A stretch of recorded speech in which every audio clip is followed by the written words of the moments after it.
Basketball, yes. We'll start with the NBA first before we go into the FIBA Africa Women's Champions Cup.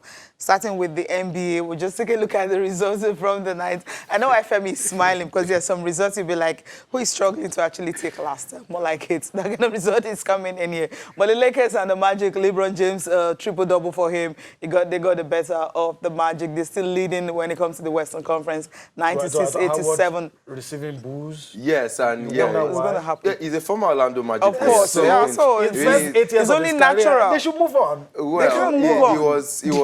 It was going to be the next big thing after, of course, Penny Hardaway and Shaquille O'Neal bringing the franchise to the forefront. Unfortunately, it got them to the finals. The finals. It got them to the finals. Defensive Player of the Year. So much potential, but two players got ejected based on the fracas that happened. Dudley and Mwundu in that game. LeBron James is LeBron James, triple-double there. I think 25 points, 11 rebounds, 10 assists. Anthony Davis is right-hand man coming with 11 points, 16 points, 12 rebounds as well. They are smoking. They are now 11 and 1 on the road. They have on the road. And 22-3. Yeah, the best team in the NBA right now. Of course, on paper. For those who are other Los Angeles fans, they want to argue with you. So let's just you can't argue with that. We know what it is. You know, who beat the Raptors. Fantastic homecoming for Kawhi Leonard in that one. He had 23 points and he was celebrated. Of course.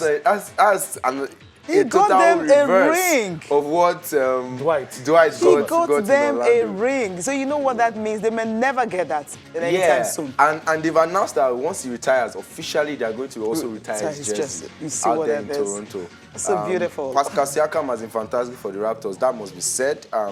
Fantastic Cameroonian, doing so well. He's become the leader of the team. Everyone thought perhaps it would be a meteoric collapse of the Raptors as soon as Kawhi left, but he's been able to hold his own. 55 points from the beard. I don't think anybody can. He's the best offensive player in the world right now when it comes to basketball. Don't worry, no contest. I'm not arguing that. I was surprised about this result that the Celtics lost to the Pacers. Victor Oladipo is not back yet. Yeah, still injured. Still injured, but good win for the Indiana Pacers. Hornets against the Nets, 113-108. Surprising results too for me.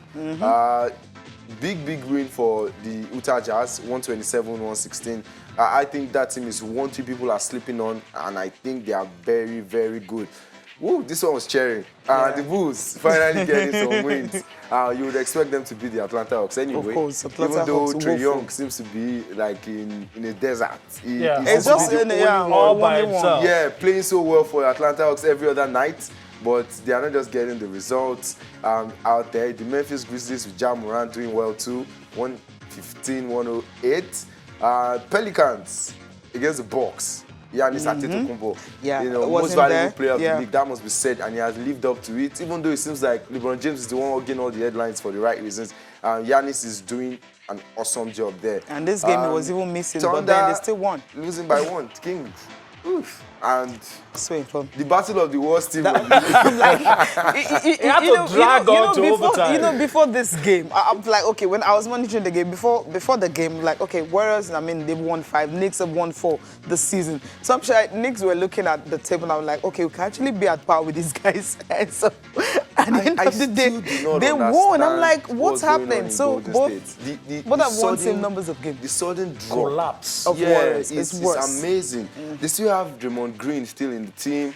D'Angelo Russell scored 32 points in this game. Draymond Green had a double-double, 14 points, 10 rebounds. That's one of our star match for today. So as a matter of fact, that's what we're even talking about right now. That's the game right now. The Knicks and the Warriors. Does anybody understand the reason for this collapse? I mean, going back from a team that narrowly lost the title. 5 straight finals. 5 straight finals. Yeah, winning 4. For the Knicks, I think they are maybe not the right choice of words to use, but they seem to be perpetual losers these days. Yeah, we know. They just sacked their coach, again. David Fisdale. I think they have a bad ownership. The front office hasn't done well. They have a trailer load of power forwards, very heavy, and the franchise has a lot of expectations. New York is one of the biggest markets of the NBA, so there's a lot of pressure to perform, to deliver for most of the players. And it's really not a very comfortable place if you are not big-hearted to play at the Madison Square Garden. For the Golden State Warriors, I think there was a total reliance on Steph Curry. Yes. And the moment Steph Curry broke his hand and he was ruled out, I think they intentionally decided, you know what, let's just lock shop with Steph. Don't play again this year. Because that's what, the feelers were getting, that they've totally shut him down for the rest of the year. I think that's what has affected them. And most of the players, just put all their, their projections on, let Steph Curry lead us. But without Steph, it seems like there's no leader on that team. Draymond is doing his best, but I mean, D'Angelo Russell is, but you see the body language of the other players on the team, Grant Robinson, the third, even Coach K. Yeah, the way he talks, when like, they really don't care anymore. They now have modest expectations. They're not looking to eat up. And they just want to finish the season. They also want to, they have an eye too on the drafts. I think they have one or two players that are looking out for as well. But do you intentionally lose so that you can pick the best player? Honestly, there's a conspiracy theory that NBA teams lose. There's a phrase they use called like what tanking. Lakers did last season. They call it tanking. Yeah. You're not playing to win. Yeah, like in tennis, Because at the end of the day, there's a lottery.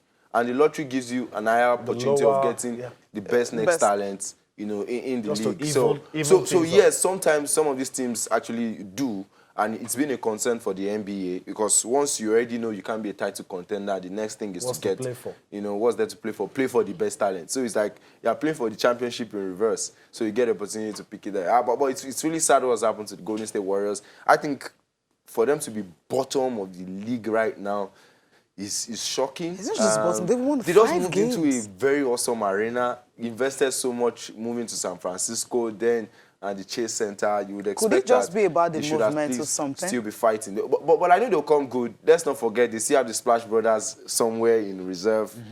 Klay Thompson is still there. Steph Curry is still there. They are not playing today.